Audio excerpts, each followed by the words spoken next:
নমস্কার বন্ধুরা, defence knowledge আপডেটসে আপনাদের স্বাগত। তো বন্ধুরা, যুদ্ধের রূপ ক্রমশই বদলে যাচ্ছে।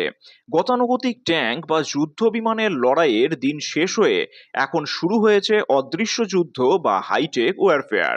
সম্প্রতি নয়াদিল্লিতে আয়োজিত ডিফেন্স সিম্পোজিয়ামের ভারতের প্রতিরক্ষা মন্ত্রী রাজনাথ সিং একটি অত্যন্ত গুরুত্বপূর্ণ এবং সতর্কতামূলক বার্তা দিয়েছেন। তিনি বলেছেন, ভবিষ্যৎ যুদ্ধ হবে প্রযুক্তিগত রূপান্তর এবং চমক বা এলিমেন্ট অফ সারপ্রাইজের সমন্বয়। আজকের ভিডিওতে আমরা আলোচনা করব কেন ভারত সরকার হাইটেক যুদ্ধের ওপর এত জোর দিচ্ছে এবং পশ্চিম এশিয়ার সাম্প্রতিক ঘটনাগুলি থেকে ভারত কি শিক্ষা নিচ্ছে।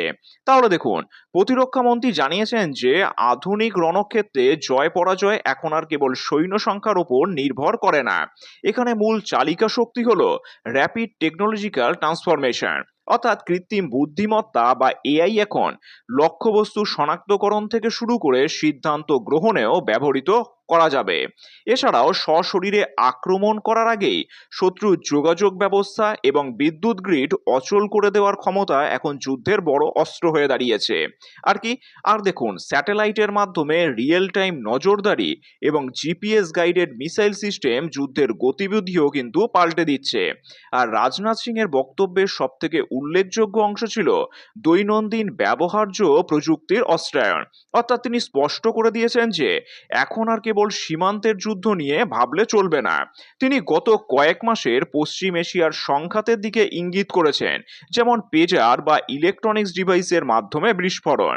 এটি প্রমাণ করে যে এটি সাধারণ মোবাইল ফোন বা যোগাযোগের যন্ত্র প্রাণঘাতী হয়ে উঠতে পারে। এছাড়াও ইন্টারনেট অফ থিংস বা স্মার্ট ডিভাইসের মাধ্যমে এখন ঘরে বসেও শত্রুপক্ষ আক্রমণ শানাতে পারে। আর এই আনকনভেনশনাল থ্রেট বা অপ্রথাগত হুমকি মোকাবিলা করাই এখন ভারতের সব থেকে বড় চ্যালেঞ্জ হয়ে দাঁড়িয়েছে।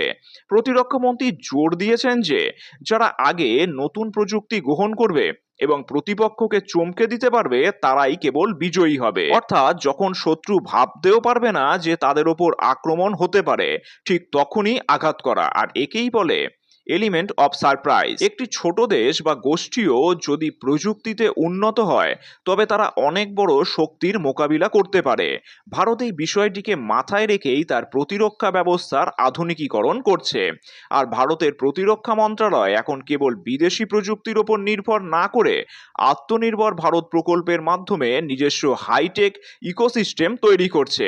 স্টার্টআপদের উৎসাহিত করা যাতে তারা প্রতিরক্ষা খাতে নতুন নতুন উদ্ভাবন আনতে পারে। এছাড়াও ভারত এখন কোয়ান্টাম যোগাযোগ এবং স্বায়ত্তশাসিত অস্ত্র ব্যবস্থা তৈরিতেও বিনিয়োগ করছে। রাজনাথ সিং এর এই বক্তব্য কেবল সেনাবাহিনীর জন্য নয়, এটি সমগ্র দেশবাসীর জন্য একটি সচেতনতা। যুদ্ধ এখন আর কেবল সীমান্তের কাঁটাতারের মধ্যে সীমাবদ্ধ নেই।